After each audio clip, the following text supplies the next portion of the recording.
Joe, what do you think was accomplished in the Greenbrier? I think we had a great ramp up period. I think guys started getting football shape a little bit. We installed our whole offense, whole defense, pretty much. Got some competitive reps in there. Team came together, I think, a little bit more. You don't really have a choice. You're kind of just around the guys for 8 nights, and it was a good experience, though. I think it's a perfect amount of time. We got some good work in, and now we're back here and continue to training camp. Excited to be out in front of the fans. So when you get back from being gone for whatever it was 9 days, like, are you glad to be back? Like, do you miss it? Is it kind of get back to the old rhythm that you had for so long? Yeah, I mean, I have such a routine here. Like, driving in this morning, I was like, all right, this feels right. You know what I mean? Like, I get my 25-minute drive in, and I'm like, all right, I'm focused. Get to eat breakfast, what I usually eat and stuff. Good to see the family too. That was big time coming back. See the family, so it's good to be back. But I do enjoy the trip out there for a little bit, just to get away from it, really focus on football for that 8-9 days. Joel, with all the uncertainty and you're good. For you, how valuable at least was it to get reps there with James from team demonstration? Yeah, it's always good. You never know. I know Jed's coming back and Jack's coming back. They're working their way, back at a pace that they've set with the trainers and everything like that.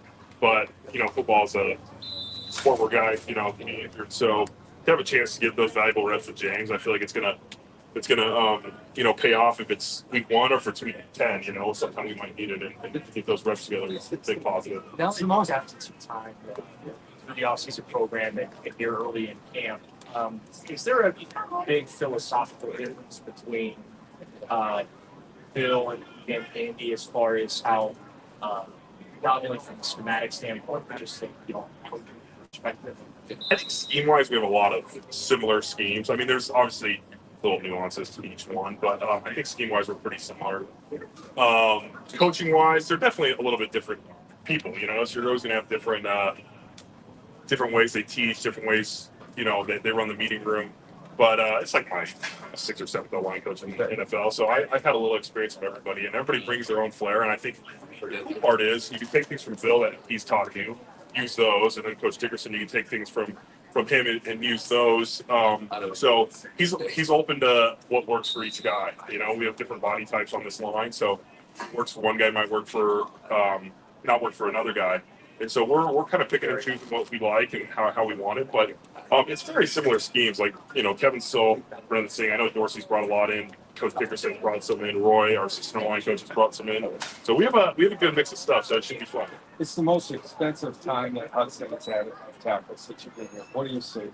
Yeah, I think every year he's improved. I think the first couple of days I was talking to him a lot, and I looked. I'm like, this guy's not in his rookie year anymore. He knows what he's doing. Like, he understands the playbook. He understands the scheme, and so his mental side has really taken big leaps going into his, as his career has progressed. And then physically, he's always been athletic, and it's almost like taming that athleticism with him because he gets so explosive out of his stance. But it's finding that balance, and I think he's done a really good job the first. We haven't been in pads too often, but the times we have, I feel like there's been some really big flashes.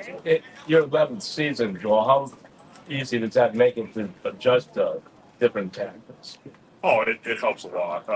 You would love to just play next to a guy and no one else come in and you guys just get comfortable together. But, going into year 11 now, I've played with a lot of left tackles. So it's good to have a good mix. Like I said, I'm going to probably play next to James at some point this year. So it's good to get those reps. Hopefully we can get Jed back and get him rolling as well, too. You're encouraged that Conklin will be back, and we haven't seen him yet. So why are you encouraged that he'll be on the field? Well, I saw him working all offseason. He was here all summer, too, just putting in the time, putting in the effort. He got hurt week 1, and these knee injuries are, I know his wasn't hyped up as much as Nick's, but his was a serious knee injury as well. And so he's been fine to get back, and he's dealt with it before. And there's a process to those things. You don't want to get reps on it that are unnecessary, but you want to make sure he's in good enough shape to play. And I know their plan is to bring him along kind of slowly. And so I'm encouraged that he'll be ready when he's ready. I like that energy change in front of the fans during training camp. What are you most excited for them to see? Yeah, it's great to have fans. It brings a little extra. Sometimes practice gets a little mundane. You're going at it every day, but to get the fans out here to get some excitement, you hear the who's and ahs and their big plays. It makes it a fun experience, and and just changed it up a little bit. But I think the energy will be good. I know the fans are excited to get out here. We've been away for a little bit. Joe, I think Friday was first day you didn't really practice, right? Did you feel like you needed a bunch of reps early in camp before a break, or was that just the way it worked out? I think it's just the way it's worked out. I didn't really ask for much early. I think we had a great ramp up where you guys saw the first couple of days weren't maybe as extensive as some camps have been. So it's a good ramp up, and I think that's cool too. Is like you want to get in football shape, so you have to be out there to practice when you can. And it just worked out where they were like, let's get Joel 2 days off instead of just 1 day off. And so I got to chill a little bit on Friday. Joel, how have you seen Zach kind of adjusting to NFL life in his first? I think he's done a great job with the playbook, which I know can be tough. I think picking up the playbook, he's playing really well, and I think you see it every day. He picks up something else. I talked to him about you don't want to try and improve too much at once because it's all blurred. You take 1 or 2 things every day and be like, all right, I can work on this, I can improve on this, and I think he's really, really trying to take those baby steps to improve. And he's also coming off an injury, so that all takes its time. But you can tell he's bought in. He understands the scheme, and I think the physicality will continue to come once we get the pads on and work. There's still a lot of work on those real quick springs at the Greenbrier. Are those going to take the place of him? I don't think they'll take the place of handoffs. I think they're another option. Like, anytime, you have these receivers, you have these tight ends that you can get the ball in their hands, let's find a way. Let's find a way. If we get 4 or 5 yards on a quick screen, I think that helps a lot. But I think we're going to have a good mix of runs, of RPOs, of quick screens, quick hitters. But it'll be a good mix. I don't think it'll take the place of it. Like, it's still going to be a pass. But sometimes there's runs called, and it's, we don't know. The ball's kicked out for a little wide receiver screen. Do you think the benefits of Team Bonnie to Greenbrier were there again this year? Did you feel that? Yeah, I think it's a chance for us to there's really nowhere to go besides your hotel room. So guys are downstairs afterwards playing cards, like talking, eating, having all those moments. You're in the performance center over there, and you're sitting there. You have an hour or 2 off. It's like, all right, we can talk. Like, you don't have your family every night that you go back to.